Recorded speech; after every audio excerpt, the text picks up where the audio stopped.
Hi everyone, this is Harry Karanassos from the Foundry of Ideas. This video is part of a series on woodworking tools and projects in which I try to provide the answers you may be looking for. Hi everyone, welcome to my latest video. In this particular video, I am going to show you something that I have already made. I have seen a lot of people making table saw sleds, and so I decided to try my hand and make one that will incorporate quite a number of features so that it can be useful to everyone. So let me introduce you to PERSEUS. This is PERSEUS, the table saw sled by Foundry of Ideas. And you will ask yourself, so what? It's another sled. Well, I think you will find out, as I explain to you, that there are quite a few features that have been incorporated in this particular project. So, let me show you, first of all, how this sled has been constructed. The sled has been made of a lower table here, which is 60 centimeters wide by 69 centimeters deep. The lower table is one piece, and at its very end it incorporates a transverse piece, and that is the piece here. You can't see it, it's underneath. I will lift the table so that you can see the underside. The table has been provided with two ultramolecular weight runners. So, at this stage, since we are talking about the lower part of the table, let me lift the sled so that you can see how it is constructed. Right, as you can see, the table has got this ultra high molecular weight runners. What you need to be careful if you use this type of runner is that you need to drill the holes slightly larger than the screws you're using. And when you have done the drilling, make sure that you countersink the holes of the for the screws, because obviously you don't want your screws to be protruding, in which case they might damage your table saw. The transverse piece is here, and as you can see, the rest is one piece. Let me lift the camera a little bit so you can see that better, because you cannot see the upper part of the sled. One moment, bear with me. So now you have a better view of the underside of the sled, whereby you can see the main piece here and the transverse piece at the top. Right, let me put this down. As you can see, it slides very easily, and the top of it has been constructed with three pieces. One longitudinal piece here, one longitudinal piece here, and another longitudinal piece over here. The reason I have used three pieces of plywood, which by the way is 12.5 millimeters thickness, is because I didn't want to use my router, because I find my router creates an awful lot of dust, and so I opted to cut the pieces of plywood and arrange them so that they could accommodate these T-tracks, which are T19 tracks. Right, as you can see, the tracks have been provided with 4 clamps, and there is plenty of space on the table of the sled for any size of wood, more or less. Now, the first innovation that I have incorporated in the sled is that on top of the aluminium extrusion fence, which is supported on a strong piece of MDF at its back, I'll show you that later, here is a digital slider, and the slider I have made to incorporate a stopper block. As you can see, through this knob here, I can secure the knob so that it is completely immovable once I have tightened this knob. Let me bring the camera a little bit closer so that you can get a better view of the sled. The slider at the moment is arranged on the right side, and it covers a trip of approximately 30 centimeters. From this point it travels all the way here. This slider has been made in such a way that it is very easy through the nuts that are holding it and securing it here to loosen those nuts here and here, so that you can slide the whole assembly right to that end. It all depends what position you want the slider to be with reference to the blade and the blade run.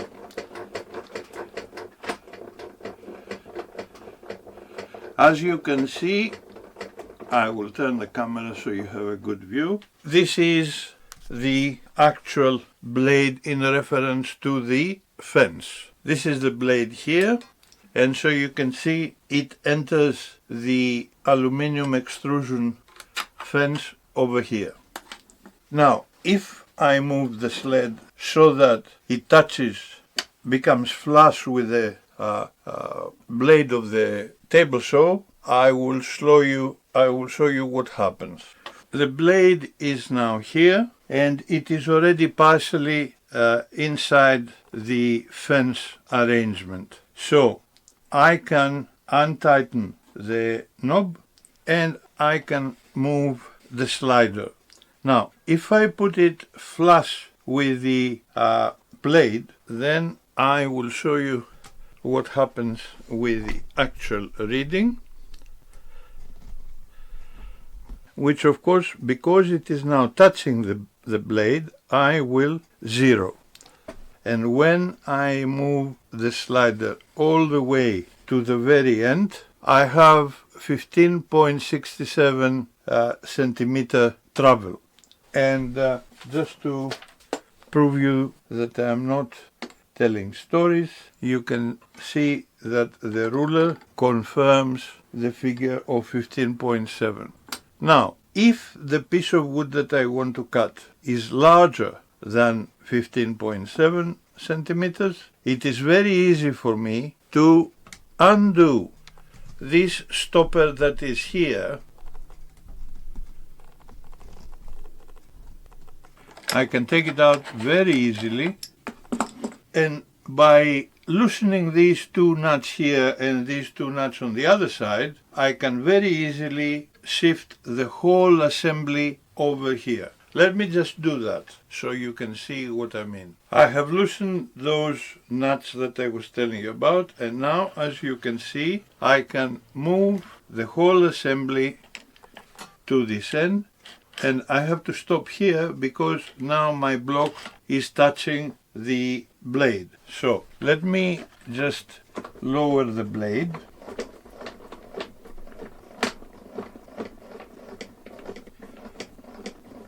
And since I'm here, I'll tighten this nut just to hold the assembly in place temporarily.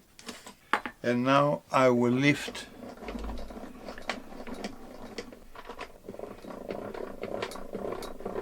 the blade.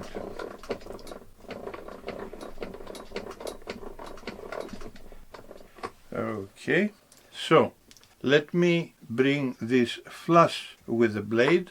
Now this block is just touching the blade. I will zero my counter and I will move the slider all the way to the very end, and in this respect we have 27.16 centimeters. So you see, you have an option here whether you want a large piece on this side over here or you want a smaller piece on this side. The options are there. And of course, everything is controlled by this readout here, which has got buttons to set up the slider any way you like. So this will give you the opportunity to cut a piece of board with a lot of accuracy and with no problems at all. Like I said earlier, the clamps are here to hold your piece of wood.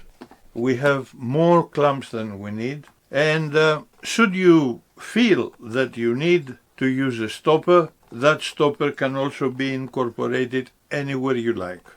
So this is the feature number 1 of this SLED. Now, of course, you didn't think that I was going to just leave it with one feature. So let me show you what is the second feature. Here we have a view of the front end of the SLED, and as you can see, I have made a stand here for the readout monitor. Here I have a block for the coverage of the blade. However, I have added this little picture attachment here, and maybe you will be wondering what this does. Well, I call this feature a lifeline, and you may wonder why I call it a lifeline. Well, I'll show you. When the blade is at its maximum height and it enters the block, this string here will stop the SLED from going forward. Let me demonstrate. Here is our SLED, and now, as you can see, this string here, you see the string, which is attached to the bottom of the table saw, will not let the SLED move forward, and therefore you do not have worry about the blade coming out here and touching your fingers, because obviously you are very fond of your digits and you don't want to give them away. So, as you can see, this is a very simple arrangement, but it provides peace of mind as well as safety. And I think it is worth doing it because someday you might forget and push the SLED forward and the blade will expose itself at this end whilst it is still running. So you may wish to think to incorporate this very simple, and it costs you nothing. I mean, this is just an ordinary piece of rubberized and plasticized rope, call it string, call it whatever, which is very strong and it's double, and therefore you save yourself the headache of always looking to see where your blade is. The blade will not be exposed here. That's how I have arranged the length of the string, and the string goes all the way down to here. Right, so I have shown you 2 features. However, I have a third feature, which I am sure you are all going to appreciate. And like this is digital, that feature is also digital. So let me show you. This is the third feature of this SLED. And basically what we have here is a digital angle gauge, and the lower leg of the gauge has been secured flush with the fence. You can see here, let me move this, you can see that we have 1, 2, 3 M5 bolts which are holding it absolutely firm and flush against the fence. Now, you can see again that when I turn this on, I am in a 0 position here, and I can really, if I have to, go all the way to 90 degrees.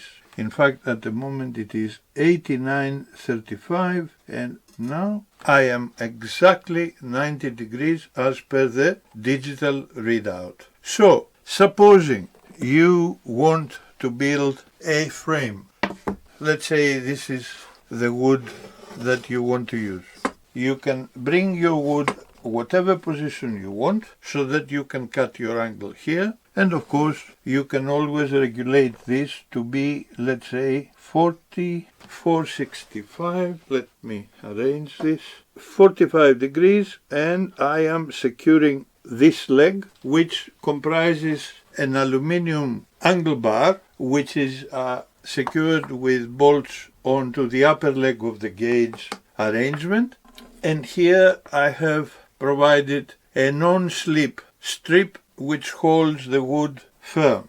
So you can see that the line of the blade run passes here, and therefore you can make a cut exactly like that, which is your 45-degree cut. Now, of course, you wouldn't do that because you are not going to cut the angle of this board. You will bring your board a little bit more like so. And of course, you will always check to see here that you are at 45 degrees. Of course, if you set it in the first place to be 45 degrees, it is very easy to put a clamp at this end here, at this end, so that the whole arrangement is 100% immovable. Well, this gives you the opportunity to make any cut. Okay, it is not really the type of arrangement that you would use for making frames. That is a triangular piece of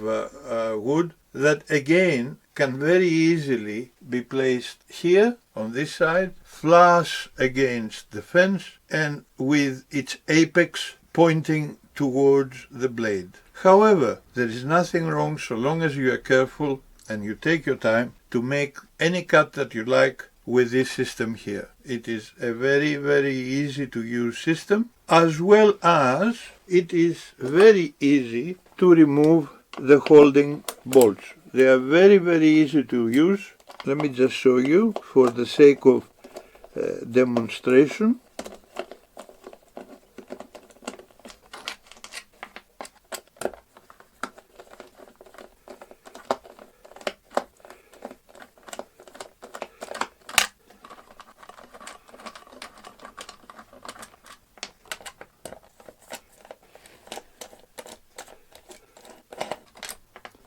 And now our angular gauge arrangement. I'm showing you how the aluminium is supported on the actual leg of the angular gauge. As you can see, I have put inserts here, and that makes it very easy to secure it or to remove it. Well, we have reached the end of this video. I hope that you enjoyed the presentation, and equally I am sure you can see that it is relatively easy to make the sled that has got so many nice features.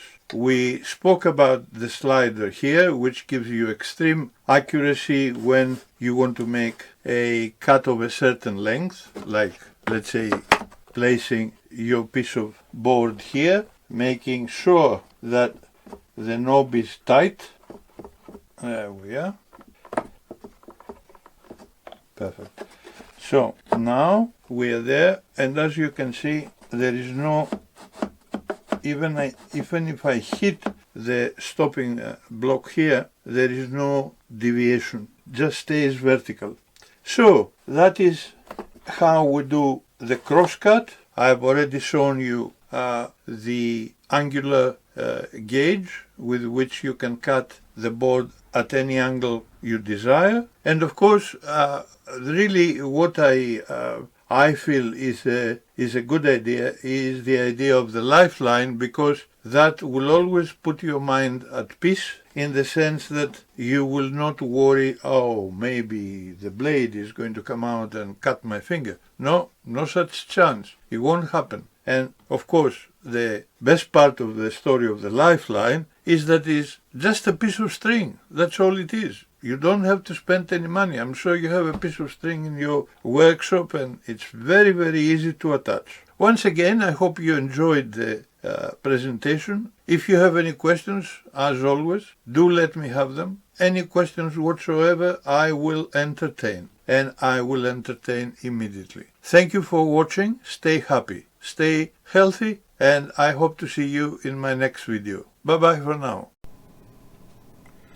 Well, we have reached the end of this video. I thank you very much for taking the time to go through it with me, and I do hope that you have found my video informative and useful. If you enjoyed my video, please hit the like button and consider subscribing to my channel. If you have any points you wish to raise, or if you have any questions which are connected to this video, please leave them in the comments below and I shall revert to you immediately. Your comments are valuable to me because I do try to produce videos that are related to the points that you have sent to me. Your comments also help me to produce better videos, so please keep them coming. I hope to see you in my next video. Stay safe, healthy and happy.